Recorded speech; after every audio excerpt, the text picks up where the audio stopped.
बिस्मिल्लाहिर्रहमानिर्रहीम। अस्सलाम वालेकुम। कैसे आप सब? उम्मीद करती हूँ सब खैरियत से होंगे। आज बनाएंगे सबका बहुत ही मोस्ट फेवरेट कड़ी पकोड़ा।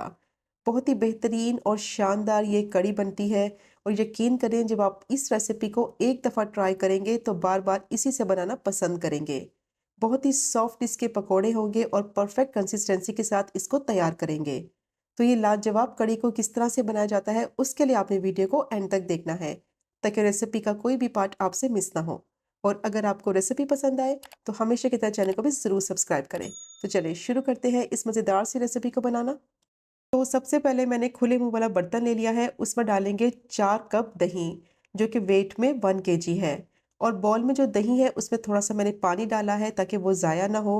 और अच्छी तरह से अब इसकी मिक्सिंग करेंगे ताकि इसमें कोई गुठली वगैरह है तो वो ख़त्म हो जाए। तो कड़ी बनाने के लिए जो दही का इस्तेमाल करें कोशिश करें कि वो खट्टा दही हो। उससे फ्लेवर और टेस्ट जो है कड़ी का वो बहुत ही बेहतरीन आएगा। या अगर घर में पुराना दही पड़ा हुआ है वो भी आप इस्तेमाल कर सकते हैं कड़ी बनाने के लिए। तो मैंने थोड़ा खट्टा दही लिया है, इससे कड़ी जो है वो बहुत ही बेहतरीन बनेगी। अब इसमें डालेंगे बेसन। तो 1 कप मैंने बेसन लिया है, उसको छान कर डालेंगे। छान कर डालने से क्या होगा, बेसन में जितनी भी गुठलियां हैं वो ख़त्म हो जाएंगी और आसानी से इसकी मिक्सिंग होगी। अब दोबारा से मैं दूसरा कप ऐड करूंगी और इसको भी अच्छी तरह से छान लेंगे। तो 1 किलो मैंने दही लिया है, उसके हिसाब से मैंने 2 कप बेसन लिया है। तो बेसन को मैंने अच्छी तरह से छान लिया है और 1 किलो दही के हिसाब से 2 कप बेसन बिल्कुल परफेक्ट रेशो है। अब बेसन को दही में अच्छी तरह से मिक्स कर लेंगे। बेसन को पहले छान लिया था तो इसलिए इसकी मिक्सिंग करने में आसानी होगी। इससे इसके लम्स नहीं बनेंगे और आसानी से बेसन जो है वो दही में मिक्स हो जाएगा। तो इस तरह का कोई विस्क ले लें और उसकी मदद से अच्छी तरह से इसको मिक्स कर लें। तो बेसन को मैंने दही में अच्छी तरह से मिक्स कर लिया है और अब इसमें डालेंगे पानी। तो 1 लीटर मैंने पानी लिया है, आधा लीटर मैं अभी डालूंगी और इसको डालकर अच्छी तरह से मिक्स करेंगे। एक साथ पानी नहीं डालना, आधा आधा करके इसमें पानी डालेंगे और इसको मिक्स करते जाएंगे। पानी डालने से भी बहुत आसानी से मिक्स हो जाएगा और बहुत ही परफेक्ट इसकी कंसिस्टेंसी बन जाएगी। तो देखिए अच्छी तरह से मैंने इसकी मिक्सिंग कर ली है और आधा लीटर जो पानी बाकी है वो भी मैं इसमें डाल दूंगी और इसको दोबारा से अच्छी तरह से मिक्स कर लेंगे। तो अभी मैंने इसमें 1 लीटर पानी का इस्तेमाल किया है। तो पानी डालकर अच्छी तरह से मैंने इसको मिक्स कर लिया है और अब इसमें डालेंगे स्पाइसेस। 1 टेबल स्पून लाल मिर्च पाउडर, 2 टीस्पून नमक डालेंगे, ½ टीस्पून हल्दी डालेंगे, 1 टेबल स्पून कसूरी मेथी डालेंगे और 1 टेबल स्पून ही धनिया पाउडर ऐड करेंगे। और इन तमाम मसालों को अब अच्छी तरह से मिक्स कर लेंगे। तो हल्दी का इस्तेमाल ज़्यादा नहीं करना क्योंकि कड़ी का जो कलर है वो ख़राब हो जाएगा। तो ½ टीस्पून काफ़ी होगी, इससे बहुत ही ज़बरदस्त कड़ी का कलर आएगा। तो देखिए अच्छी तरह से मैंने इसकी मिक्सिंग कर ली है और कलर देखें कितना ज़बरदस्त आया है इसका, और जब ये पकेगी तो और ज़्यादा अच्छा इसका कलर आएगा। तो मिक्सिंग हो गई है, मसाले भी अच्छी तरह से मिक्स हो गए हैं और दही और बेसन भी अच्छी तरह से मिक्स हो गया है। और ये देखें इसमें बिल्कुल भी कोई लम्स नहीं है, अच्छी तरह से मैंने इसकी मिक्सिंग कर ली है। तो दही और बेसन का मिक्सचर रेडी हो गया है। अब मैंने यहाँ पैन ले लिया है, कढ़ाई ले लें, पैन ले लें। उसमें डालेंगे 3 से 4 टेबल स्पून ऑयल और साथ ही मैं इसमें डाल दूंगी ½ टीस्पून मेथी दाना, 1 टीस्पून जीरा डालेंगे और 1 ही टीस्पून इसमें डालेंगे साबुत धनिया। और तीनों चीज़ों को क्रैकल हो जाने तक फ्राई करेंगे। इतना फ्राई करेंगे अच्छी सी इनमें से खुशबू आने लगे और बिल्कुल लो फ्लेम पे फ्राई करेंगे ताकि तीनों चीज़ें जो है वो जले नहीं। इनका बहुत ही अच्छा फ्लेवर आता है कड़ी में। और अब इसमें डालेंगे 1 टेबल स्पून पिसा हुआ लहसुन और 1 ही टेबल स्पून पिसा हुआ अदरक। और बस कुछ ही सेकंड के लिए फ्राई करेंगे कि अच्छी सी इनमें से खुशबू आने लगे, लहसुन अदरक का कच्चापन खत्म हो जाए और अच्छा सा फ्लेवर आ जाए। और साथ ही मैं इसमें डाल दूंगी 8 से 10 कड़ी पत्ते, जिनका बहुत ही ज़बरदस्त फ्लेवर आएगा कड़ी में। और इनको भी थोड़ा सा फ्राई कर लेंगे साथ ही लहसुन अदरक के कि अच्छी सी इनकी खुशबू आने लगे।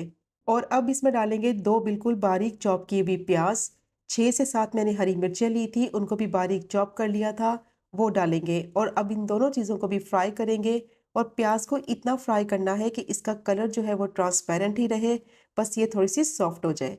तो 2 से 3 मिनट के लिए मैंने प्याज को फ्राई किया है। देखें इसका कलर चेंज नहीं हुआ, ट्रांसपेरेंट ही है और थोड़ी सी सॉफ्ट भी हो गई है और अच्छी सी इनमें से खुशबू भी आ रही है। और अब इसमें डालेंगे दही और बेसन का जो मिक्सचर रेडी किया हुआ था, वो मैं सारा इसमें ऐड कर दूंगी और इसको डालकर अच्छी तरह से अब मिक्स करेंगे। और अब इसमें मज़ीद पानी डालना है, 1 लीटर पानी मैंने तब डाला था जब मैंने दही और बेसन का मिक्सचर बनाया था। तो बाकी 2 लीटर पानी हम इस पॉइंट पर इसमें ऐड करेंगे। तो टोटल इसमें 3 लीटर पानी का इस्तेमाल होगा।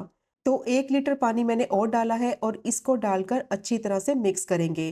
1 किलो दही था, 2 कप बेसन थे और 3 लीटर पानी का इस्तेमाल करेंगे। और 1 लीटर में और डालूंगी तो टोटल इसमें मैंने 3 लीटर पानी का इस्तेमाल किया है। तो बहुत ही परफेक्ट मेजरमेंट के साथ मैं आपको बता रही हूँ कि जब आप इसको फर्स्ट टाइम में ही ट्राई करेंगे तो बिल्कुल आपकी परफेक्ट कढ़ी बनकर तैयार होगी। अब फ्लेम को मैंने मीडियम टू हाई कर दिया है और इसको पकने के लिए रखेंगे और इसको तब तक पकाएंगे कि इसमें अच्छा सा बॉईल आ जाए। और मुसलसल इसमें चम्मच चलाएंगे क्योंकि बेसन जो है अभी कच्चा है तो वो नीचे लगने लगेगा। तो 5 से 6 मिनट हो गए थे मुझे इसे पकाते हुए मीडियम टू हाई फ्लेम पे। तो देखिए इसमें अच्छा सा बॉईल आ गया है और कढ़ी जो है वो पकने लगी है। और इसका कलर देखें कितना खूबसूरत आया है। तो हल्दी डालने से इसका कलर जो है वो बहुत ही ज़बरदस्त आता है। कढ़ी को जितना पकाया जाता है उतना ही इसमें टेस्ट और फ्लेवर आता है। और अब इसको पकने के लिए रखेंगे मीडियम टू लो फ्लेम पे 40 से 45 मिनट के लिए, ताकि अच्छी तरह से ये पक जाए, बेसन का कच्चापन खत्म हो जाए और अच्छा सा इसमें टेस्ट और फ्लेवर आए। तो अब मैंने इसको कवर कर दिया है और इसको पकने देंगे मीडियम टू लो फ्लेम पे। और ढक्कन को इस तरह से थोड़ा खुला रखेंगे ताकि कढ़ी जो है वो उबल कर बाहर ना निकले। जब तक कढ़ी पक रही है तो पकौड़ों की तैयारी कर लेते हैं। तो एक मैंने बॉल लिया है, उसमें डालेंगे 2 मीडियम साइज की स्लाइस की हुई प्याज। 3 मैंने हरी मिर्चें ली थी, बारीक मैंने चॉप कर लिया था। एक आलू डालेंगे बिल्कुल बारीक चॉप किया हुआ। इससे पकौड़ों का फ्लेवर बहुत ही जबरदस्त आएगा। आधा कप इसमें डालेंगे बिल्कुल बारीक चॉप किया हुआ हरा धनिया। 1 टीस्पून नमक डालेंगे। हाफ टी स्पून लाल मिर्च पाउडर डालेंगे। 1/4 टीस्पून हल्दी डालेंगे। 1 टीस्पून धनिया पाउडर डालेंगे। 1/4 टीस्पून अजवाइन डालेंगे और हाफ टी स्पून गरम मसाला पाउडर ऐड करेंगे। और अब इसमें डालेंगे बेसन। तो 1 कप मैंने बेसन लिया है, आधा मैं डालूंगी और इसको मिक्स करूंगी। और जैसे ही इसको मिक्स कर लेंगे बाकी का आधा मैं बाद में ऐड करूंगी। और इसमें अभी पानी का इस्तेमाल बिल्कुल नहीं करेंगे। इसमें आलू है, इसमें प्याज है, उनमें नमी होती है। तो इसलिए पहले बेसन को तमाम चीज़ों के साथ मिक्स करेंगे, फिर ज़रूरत के मुताबिक इसमें पानी बाद में डालेंगे। तो पूरा 1 कप बेसन मैंने इसमें डाल दिया है और इसको अच्छी तरह से मिक्स करेंगे। और अब ये काफ़ी ड्राई लग रहा है, इसमें थोड़ा थोड़ा पानी डालते जाएंगे और इसको मिक्स करते जाएंगे। तो टोटल मैंने इसमें आधा कप पानी इस्तेमाल किया है और इसकी परफेक्ट कंसिस्टेंसी देखें इस तरीके से बन चुकी है। बस इससे ज़्यादा इसको पतला नहीं करेंगे। अब इसमें डालेंगे 1/4 टीस्पून बेकिंग सोडा। इससे पकोड़े बहुत ही सॉफ्ट और फूले फूले बनेंगे। और इसको डालकर अच्छी तरह से मिक्स कर लेंगे। तो पकोड़ों का जो बैटर है वो बिल्कुल रेडी हो गया है और इसकी कंसिस्टेंसी देखें कितनी परफेक्ट बनी है। और अब इसमें बेकिंग सोडा डाला है तो उसकी वजह से फ़ौरन से इसको फ्राई करेंगे। ऑयल को मैंने गरम कर लिया है और मीडियम टू लो फ्लेम पे इसको फ्राई करेंगे। इसको ज़्यादा हाई फ्लेम पे फ्राई नहीं करना वरना अंदर से कच्चे रह जाएंगे और बाहर से इन पे कलर आ जाएगा। तो अच्छा सा गोल्डन ब्राउन सा कलर आ जाने तक फ्राई करेंगे और ये बहुत ही ज़बरदस्त सॉफ्ट और फूले फूले पकौड़े बनेंगे। तो देखिए अच्छी तरह से मैंने इनको फ्राई कर लिया है एक साइड से। अब दूसरी साइड से इस तरह से पलटते हुए इनको फ्राई कर लेंगे। तो बहुत ही ज़बरदस्त ये पकोड़े बनके तैयार होते हैं और इनमें जो आलू का फ्लेवर है वो बहुत ही बेहतरीन आएगा। तो देखें कितना अच्छा सा इन पे कलर आ गया है। बहुत ही ज़बरदस्त ये पकोड़े बनते हैं, क्रिस्पी। इनको आप चाय के साथ भी इंजॉय कर सकते हैं। तो बस ये बिल्कुल रेडी हो गए हैं और अब इनको मैं प्लेट में निकाल लूँगी। बहुत ही मज़ेदार फूले फूले ये पकोड़े बने हैं और देखें कितना ज़बरदस्त इन पे कलर आया है। अब कढ़ी को चेक कर लेते हैं। 40 से 45 मिनट हो गए थे कढ़ी को पकते हुए। इसकी परफेक्ट कंसिस्टेंसी जो है वो रेडी हो गई है। इससे ज़्यादा कढ़ी को गाढ़ा नहीं करेंगे क्योंकि जब इसमें पकोड़े डालेंगे तो कढ़ी मज़ीद गाढ़ी होगी। तो कढ़ी पककर बिल्कुल तैयार हो चुकी है और अब इसमें डालेंगे फ्राई किए हुए पकोड़े। और पकोड़े डालने के बाद दोबारा से 1 से 2 मिनट के लिए कढ़ी को पका लेंगे। पकोड़े डालने के बाद कढ़ी को ज़्यादा नहीं पकाना क्योंकि पकोड़े बहुत ही सॉफ्ट होंगे तो वो कढ़ी में टूटने लगेंगे। तो बस इसको इतना पकाएंगे कि कढ़ी का जो फ्लेवर है वो पकोड़ों में आ जाए। अब इसमें डालेंगे बारीक चॉप किया हुआ हरा धनिया और इसको डालकर अच्छी तरह से मिक्स करेंगे। और 2 से 3 मिनट के लिए मीडियम टू लो फ्लेम पे इसको पका लेंगे। तो जब तक कढ़ी पकौड़ों के साथ पक रही है तो इसके लिए एक मज़ेदार सा तड़का तैयार कर लेते हैं। तो एक पैन लिया है, उसमें डालेंगे 1/3 कप ऑयल। और अब इसमें डालेंगे 4 सूखी वाली लाल मिर्चें और 1 टीस्पून ज़ीरा डालेंगे। और इसको थोड़ा सा फ्राई करेंगे कि मिर्चों का जो फ्लेवर है और ज़ीरे का जो फ्लेवर है वो ऑयल में आ जाए। बस थोड़ी देर के लिए क्रैकल हो जाने तक मैंने फ्राई कर लिया है। और जैसे ही अच्छी सी खुशबू आने लगेगी तो फ्लेम को मैंने ऑफ कर दिया है और अब इसमें डालेंगे हाफ टी स्पून लाल मिर्च पाउडर और इसको डालकर अच्छी तरह से मिक्स करेंगे।